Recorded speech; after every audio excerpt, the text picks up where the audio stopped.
ABC ਦੀ parent company Disney ਵਾਲਿਆਂ ਨੇ FCC ਨੂੰ ਸੂ ਕਰ ਦਿੱਤਾ ਹੈ। ਉਹਨਾਂ ਨੇ ਇਹ ਦੋਸ਼ ਲਾਏ ਆ ਵੀ ਟਰੰਪ ਹੁਣਾਂ ਦੇ ਦੁਆਰਾ ਉਹਨਾਂ ਦੇ ਅੰਡਰ ਚੱਲ ਰਹੀ ਜਿਹੜੀ FCC ਆ ਉਹ ਰਿਟੈਲੀਟੇਟਰੀ ਕੈਂਪੇਨ ਚਲਾ ਰਹੀ ਆ, ਵੀ ਬਦਲਾਖੋਰੀ ਦੀ ਨੀਤੀ ਦੇ ਨਾਲ ABC ਦੇ ਉਲਟ ਜਾ ਰਹੀ ਆ।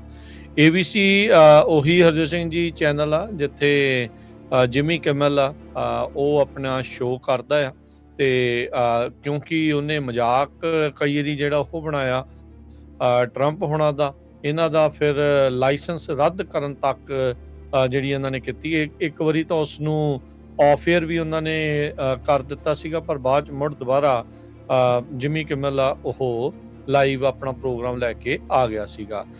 ਡਿਜ਼ਨੀ ਅਕਿਊਜ਼ ਕਰ ਰਿਹਾ FCC ਨੂੰ, ਫੈਡਰਲ ਕਮਿਊਨੀਕੇਸ਼ਨ ਕਮਿਸ਼ਨ ਨੂੰ, ਵੀ ਇਹਨਾਂ ਦੇ ਦੁਆਰਾ ਜਿਹੜੀ ਫਸਟ ਅਮੈਂਡਮੈਂਟ ਆ ਉਸ ਦੀ ਉਲੰਘਣਾ ਕੀਤੀ ਜਾ ਰਹੀ ਆ। ਇਸ ਲਾਸੂਟ ਦੇ ਵਿੱਚ ਇਹ ਦਾਅਵਾ ਕਰ ਰਿਹਾ। US district court district of Columbia ਦੇ ਵਿੱਚ ਜਿਹੜੀ ਫੈਡਰਲ ਕੰਪਲੇਂਟ ਆ ਉਹ ਫਾਈਲ ਕੀਤੀ ਗਈ ਆ। FCC ਨੇ ਅਪ੍ਰੈਲ ਦੇ ਵਿੱਚ ਆਰਡਰ ਜਾਰੀ ਕੀਤਾ ਸੀ ਡਿਜ਼ਨੀ ਓਨਡ ABC ਨੂੰ ਵੀ ਆਪਣੇ ਜਿਹੜੇ ਲਾਇਸੈਂਸ ਰੀਨਿਊਅਲਸ ਆ ਉਹ ਪਹਿਲਾਂ ਹੀ ਜਿਹੜੇ ਉਹ ਕਰ ਦੋ, ਵੀ ਸਕੈਜੂਲ ਤੋਂ ਕਈ ਮਹੀਨੇ ਜਿਹੜਾ ਉਹ ਪਹਿਲਾਂ। ਇਹ ਆਰਡਰ ਦੇ ਵਿੱਚ ਕਮਿਸ਼ਨ ਨੇ ਕਿਹਾ ਵੀ ਉਹ ਇਨਵੈਸਟੀਗੇਟ ਕਰ ਰਹੇ ਆ ਵੀ ਕਿਤੇ FCC ਦੇ 1934 ਦੇ ਕਮਿਊਨੀਕੇਸ਼ਨ ਐਕਟ ਦੀ ਉਲੰਘਣਾ ਤਾਂ ਨਹੀਂ ਕੀਤੀ ਗਈ ਡਿਜ਼ਨੀ ਤੇ ABC ਦੇ ਜਿਹੜੇ ਉਹ ਦੁਆਰਾ।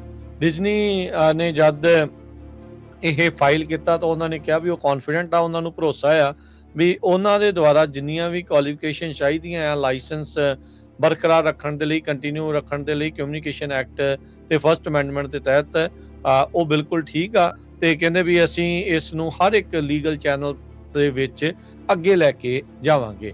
ਸੋ ਟਰੰਪ ਹੁਣਾਂ ਦਾ ਨੀਤੀ ਇੱਕ ਹੀ ਆ, ਜੇ ਉਹਨਾਂ ਨੂੰ ਕੋਈ ਔਖਾ ਸਵਾਲ ਪੁੱਛ ਲਓ ਉਹ ਫੇਕ ਨਿਊਜ਼, ਜੇ ਉਹਨਾਂ ਦੇ ਹਿਸਾਬ ਦੇ ਨਾਲ ਗੱਲ ਨਾ ਹੋਵੇ ਤਾਂ ਉਹ ਬੰਦਾ ਮਾੜਾ, ਤੇ ਜਿਹਦੇ ਨਾਲ ਬਦਲਾ ਲੈਣਾ ਹੋਵੇ ਉਹਦੇ ਮਗਰ ਆਪਣੀਆਂ ਏਜੰਸੀਆਂ ਜਿਹੜੀਆਂ ਉਹ ਪਾ ਦਿਓ। ਸੋ ਇੱਕ ਵਿਗੜੇ ਹੋਏ ਟੌਡਲਰ ਦੇ ਵਾਂਗੂ ਟਰੰਪ ਹੁਣੀ ਕਈ ਵਾਰੀ ਜਿਹੜੇ ਉਹ ਬਿਹੇਵ ਕਰਦੇ ਹੈਗੇ ਆ। ਜਿਮੀ ਕਿਮਲ ਨੇ ਜਦ ਫਸਟ ਲੇਡੀ ਮਿਲਾਨੀਆ ਟਰੰਪ ਦੀ ਬਾਰੇ ਗਲੋ ਲਾਈਕ ਐਕਸਪੈਕਟੈਂਟ ਵਿਡੋ ਦੀ ਗੱਲ ਆਖੀ ਸੀ, ਉਸ ਤੋਂ ਬਾਅਦ ਦੇ ਵਿੱਚ ਨਾਰਾਜ਼ਗੀ ਜਿਹੜੀ ਆ ਇਹਨਾਂ ਦੀ ਜਿਹੜੀ ਉਹ ਜ਼ਿਆਦਾ ਹੋਈ ਸੀ। ਵਾਈਟ ਹਾਊਸ ਦੀ ਕੋਰਸਪੋਂਡੈਂਟ ਡਿਨਰ ਤੋਂ ਪਹਿਲਾਂ ਜਿਹੜੀ ਕਿ ਸ਼ੂਟਿੰਗ ਦੇ ਕਰਕੇ ਡਿਸਰਪਟ ਹੋ ਗਿਆ ਸੀਗਾ, ਉਸ ਦੇ ਵਿੱਚ ਖਲਲ ਪਿਆ ਸੀਗਾ। ਸੋ ਲਾਸੂਟ ਕਹਿੰਦੇ ਵੀ ਬ੍ਰੌਡਰ ਇਸ਼ੂ ਜਿਹੜਾ ਇਸ ਦੇ ਵਿੱਚ ਇਹ ਹੈਗਾ ਆ ਵੀ ਸਾਰੀ ਨਿਊਜ਼ ਇੰਡਸਟਰੀ ਲਈ ਇੰਪਲੀਕੇਸ਼ਨ ਆ।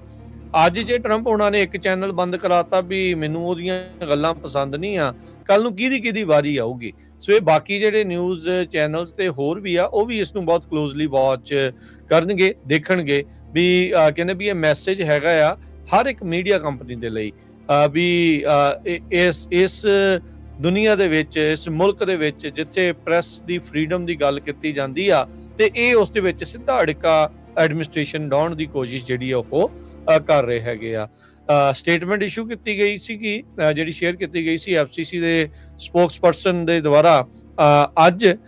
ਉਹਨਾਂ ਨੇ ਕਿਹਾ ਵੀ ਅਸੀਂ ਇਨਵੈਸਟੀਗੇਟ ਕਰ ਰਹੇ ਹਾਂ ਡਿਜ਼ਨੀ ਨੂੰ DEI ਦੀ ਡਿਸਕ੍ਰਿਮੀਨੇਸ਼ਨ ਦੇ ਨਾਲ ਸੰਬੰਧਿਤ ਲੈ ਕੇ, ਜਿਹੜੇ illegal DEI discrimination for over a year ਜਿਹੜੀ ਉਹਨਾਂ ਨੇ ਕੀਤੀ ਆ, ਉਸ ਸੰਬੰਧ ਦੇ ਵਿੱਚ ਅਸੀਂ ਇਹਨਾਂ ਦੀ ਇਨਵੈਸਟੀਗੇਸ਼ਨ ਜਿਹੜੀ ਉਹ ਕਰ ਰਹੇ ਹਾਂ। ਪਰ ਇਹ ਕਿਸੇ ਤੋਂ ਵੀ ਗੱਲ ਲੁਕੀ ਛਿਪੀ ਨਹੀਂ ਆ ਵੀ ਇਹ ਇਨਵੈਸਟੀਗੇਸ਼ਨ ਕੇਸ ਕਰਕੇ ਹੋ ਰਹੀ ਆ,